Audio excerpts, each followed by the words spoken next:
Hello everyone and welcome back to Minecraft on the Vortex server. I've made a few changes to my new home. Out there you just see a temporary tree farm. I'll actually show that quickly. Up. I've just done this kind of pattern. These are if I want to plant big trees. The little ones are for little trees, obviously. And well, the whole point is I didn't want to dig holes into the ground to fill with dirt. I wanted to put it on top so it would be a little, I don't know, in a way easier to remove. It's more work to remove it, but I don't have to like replace a dirt block, move over to the next one, replace it. I can just kind of sweep all across, kind of. Okay, I'll just hold W pressed and my mouse key down and I'll go across the line, and it doesn't require much attention. So yeah, nothing too special though. I'll actually be right back.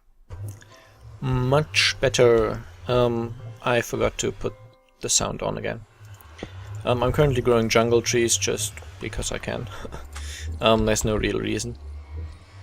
Now, I don't know how exactly this looked the last time you've been here. I do like the quartz and nether brick stuff. It's a very nice contrast. Sadly, quartz is quite expensive, but I have a fair amount, so for now I can afford this. Now, down the stairs, I've built this room, which will actually need work, but we'll come to that later. I've done my storage room! Wahey! Yeah, concerning like videos and how much work I spend on them. Digging this, planning it, building it, gathering all the frames and stuff together, carrying all the stuff back from my other base here. That took hours. 4 or 5 hours maybe in total. A long time. It's not even done yet because there's no like sensible order to these things. That just, as I got new items, I put them into the next empty chest basically, so very random for now. But yeah, the point is, showing you this takes about a minute. Me talking about it might take 5 minutes or so. It's a really bad ratio of work done to video length generated basically. So forgive me, but basically the rest of this episode is going to be me talking about a topic which I find interesting. But the in-game stuff is not going to be very exciting, I think. So if you want exciting new things and exploration and battles and stuff to happen, you're going to have to go to another video. So yeah, as you can see, there's lots of space still left. Tons of free chests here, and similarly on this side. This hallway is completely filled. Well, there's like space left in the chests, of course. So, for example, I've now got 4 separate armor chests, so I've got like the separate pieces all laid out. This is just for stained clay and hardened clay, so again there's space left because I expect to get a lot more of it building this base. And I've also done my sort of, I'm not certain if I like it, alchemy setup. These chests are all empty for now. I did think about making an automatic system, but I'm not certain I want to yet. Devil Hunter has done one in his latest video, or one of his latest videos anyway. And I was thinking about doing something similar, maybe even the exact same setup, since I'm not like good enough to make these things myself, or rather I could make them, but they would be terribly inefficient. I would go for a tutorial anyway, so actually I forgot one thing. So let's do that now quickly. I need a trapdoor, which I don't think I have. Oh, I do. I just need a trapdoor, a water bucket, and some clay. Cyan clay. There we go. Cyan clay looks very nice. I still don't quite like the ceiling here. The point about the ceiling structure, I guess. What I was going for is basically have glass when like the ceiling would hit air, free space above. But if I remove these, well, this one's a bad example. I just had to make a choice here. Let's take this one for an example. First, there's like hardened clay above it, so if I put in a window there would not be any sky access, which means I didn't put windows. And this is light blue stained clay, because this is light blue glass, but it doesn't look that nice. It looks a little too purpley. And this one here is a special because some of it was covered and some of it wasn't, and I wasn't quite sure how to react, so I just put stained clay. But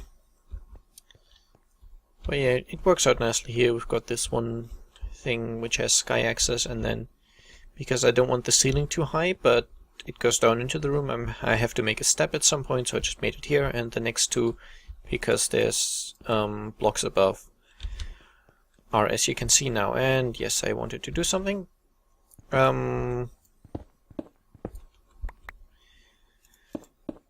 I obviously need 2 more quartz slabs as well, rather 1 more. This isn't actually what I wanted to do, but I'll do it anyway. What I wanted to do is even more boring. I will basically haul the alchemy ingredients and talk about something while I do that. Now, the advantage of the way I built these things is that I can use quartz slabs mostly, so that saves on quite a lot of materials. And this is just the source block used to fill potion bottles.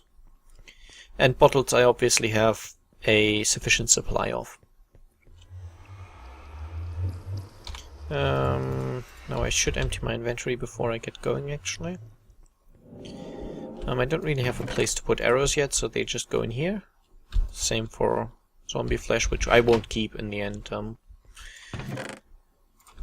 And an empty bucket, which goes in here. I have tons of glowstone, by the way, which is so nice.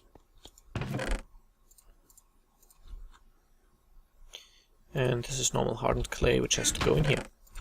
I'm trying to keep them separate because you cannot re-dye clay, and somehow zombies can get in here. I don't know where exactly. In here the light level should be high enough, but obviously it's open in that direction, so that might be the reason. Now, in the nether this place looks as ugly as ever. I've not done any tunnel work here. And what I will actually do is take some netherrack with me. This is all from building the tunnel. Oh, fair enough. I still have a minecart. I got most of the netherrack before it despawned, so that's why I've got quite a lot of it. And now the topic I wanted to talk about, just because I've read up on it recently and I find it interesting, is Benfords Law. So if you know Benfords Law already and you don't want to hear about it, now is the time to stop the video, because I don't think anything else is going to happen. So Benfords Law, it was discovered, I think, somewhere in 1880 something, a fair while ago, by a guy named Benford. And basically that was in time before like calculators were really available in a reasonable way. So to calculate big numbers you would use logarithms of those numbers.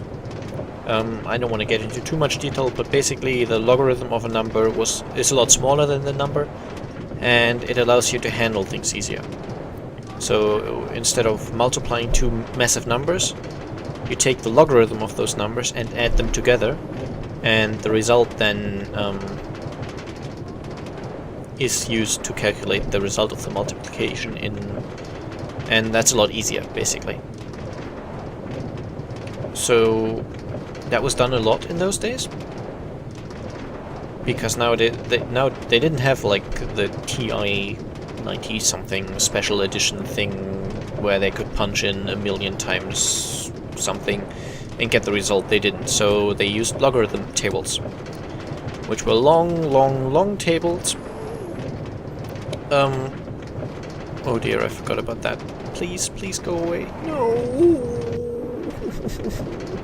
Oh, fine.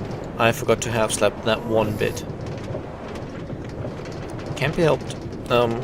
So yeah, basically because logarithms are, well, you can calculate them, but it's complicated, basically. So they had tables for numbers. The book just basically said the number and the logarithm of that number. And what this guy discovered is that the pages in that book, which had numbers starting with the digit 1, they were a lot more used. So the pages were like, they had obviously been used more, basically. They were a little broken, a little battered, obviously had seen more use, whereas pages at the end of the book, which had like the numbers starting with the digit 9, they'd seen a lot less use. And so because he found that intriguing, he went and tried to find out why. And as it turns out, most random quote-unquote statistics that you come across in nature, economics, stuff like that, they are not as random as you might think. So, as an example, populations of cities. If you take those, like, you take the population of, I don't know, the 1,000 largest cities on the world or something like that, and you just looked at the first digit of each of these numbers,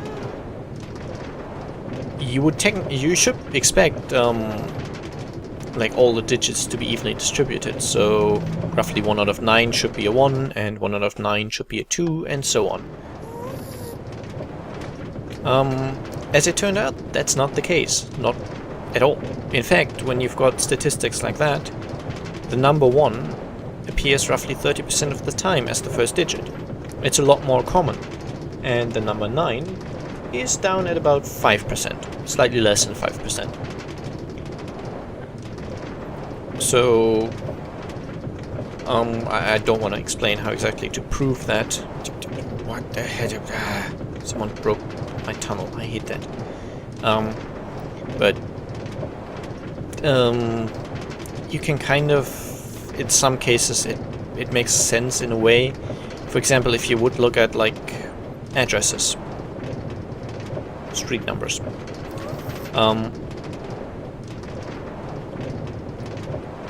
If like a street only has the house numbers going from 1 to 9, and you pick a random person, that would be equally distributed among the 9 numbers. But now, if you add a house to that street, suddenly there's the house number 10 as well. And so suddenly you've got 2 numbers starting with a 1. So 1 and 10 would both get the first digit 1. And adding another house will get you house number 11. Now you've got 3 numbers starting with the digit 1, and so on. That's obviously not proof, but it's a way in which you can kind of see where that comes from. And now that law is found in surprising situations, really. For example, if you take physical constants, so constants from physics, and you look at the distribution there, it's the same thing. The number 1 appears far more often than other numbers do. So it's not random at all, really. It also kind of talks about like the second digit of numbers, Benfords Law, but the first digit is like the most interesting one. Basically, later digits have far less of these strong distributions, and like the final digit would pretty much be random. But yeah, first digit is not evenly distributed as you might expect it to be. So, is that just purely theoretical and boring? In a way, because it's mathematics, yes, it is theoretical, but it actually has some applications. Because this applies to a lot of statistics, and they do follow Benfords Law. So if you find a set of numbers that does not follow Benfords Law, chances are it's not a real statistic. And what do I mean by that? Well, for example, assuming a company tries to polish up its books a little bit, change the quarterly results or something. They might try to, for example, I don't know, any time they earned more than a certain amount of money in one bill or something like that, they want that gone from the book so they have to pay less tax. Just as an example. Now, they would obviously take all those numbers they don't want and replace them with random numbers. And unless they, these random numbers they use, unless they obey Benfords Law, it's quite easy to tell that those numbers were not real statistics, but someone made them up. Now, of course, as the law became more known, that didn't work so well anymore, because people knew what to how to fake their numbers better, basically. But for a long time, that's an unrendered chunk, I'm assuming? Yeah. But often enough, that has actually worked, and people have been convicted of faking their statistics because they just made up random numbers. Because obviously, if you make up completely random numbers, here you go, thank you. Then random numbers are going to be equally distributed, so the first digit is going to also be equally distributed. Which in a way is quite interesting, because it shows that while there is randomness in statistics, for example, like energy consumption per household, that's one where it works.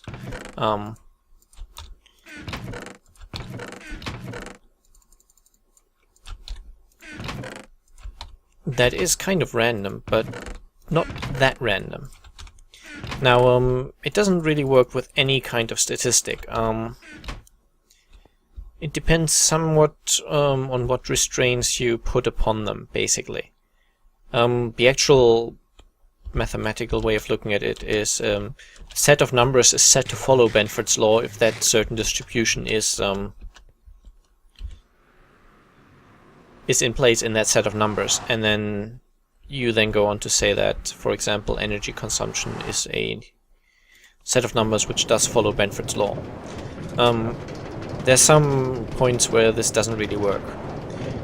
For example, if you take the height of a human in centimeters, pretty much every single human, grown human at least, would be between 1 and 2 meters in height. There's a few exceptions, of course, but the majority are between 1 and 2 meters.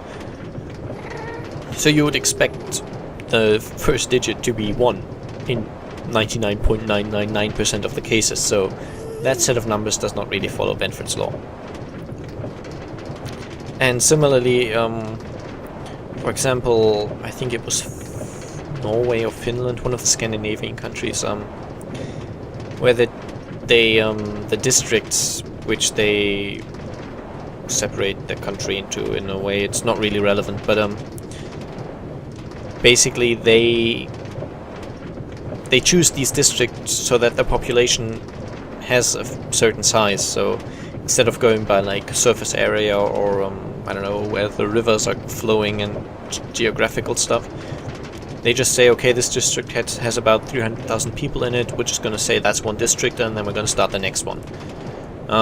So obviously the population of these districts isn't really that random, so it does not follow Benfords Law. But a lot of things do. as I said, the physical constants thing is quite astounding, because really they are stuff found in nature, and they apparently follow this mathematical law, which is interesting. At least I think it is. It's not used for fraud detection as much these days, obviously, because companies have gotten a little smarter, and so they've worked out how to fake their numbers properly. But still, every now and then, especially if it's if it's not like a large company, when they commit fraud, it's usually detected in other ways anyway. But smaller companies tend to do it as well. Actually, the bigger ones, when they try to decrease how much tax they have to pay, they tend to just use loopholes in the laws and get around that way. It's beside the point. Smaller companies still sometimes fake their reports.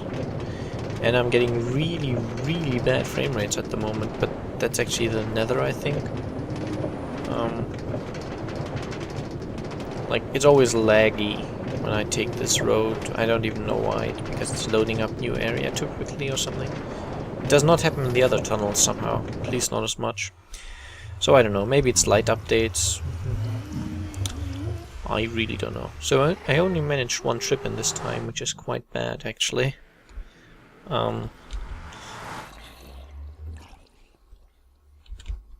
So I do have a chest for nether bricks somewhere. There we are.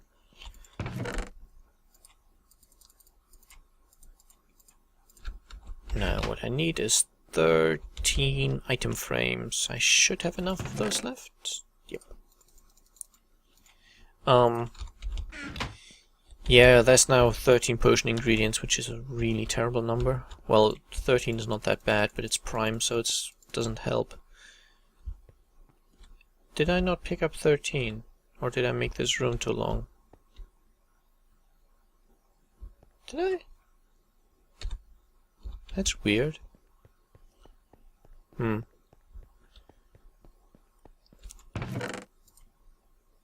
had 19, and I've got 6 left, so I must have picked up 13. I'll have to preview that in the video. Maybe I've accidentally put some item frames on top of each other? Let's pop all these off. And we've got 2 more, so...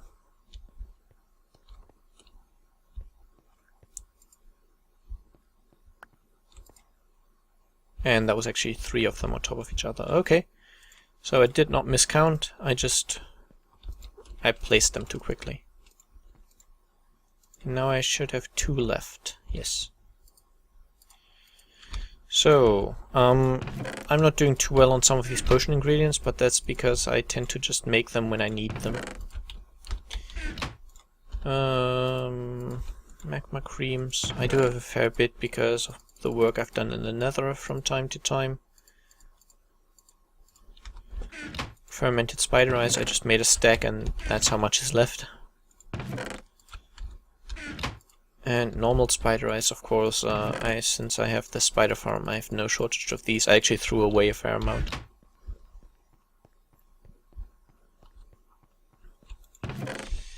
So, I think that's about it for this episode. I'll have to do a few more runs to get all my crafting ingredients here. Firstly, let me know if you would prefer an automatic setup or this. This, I would just fill up my bottles here and then put them in manually. If you prefer an automatic setup, tell me. And also, let me know if you found the Benfords Law stuff interesting, if you would like to hear more of this in the future, because there's quite a lot of interesting science and mathematics that I could talk about. And of course also general feedback about do you like the base, any suggestions, what you want me to put in, stuff like that. Feel free to tell me in any way you feel appropriate. I'll be seeing you soon. Bye bye.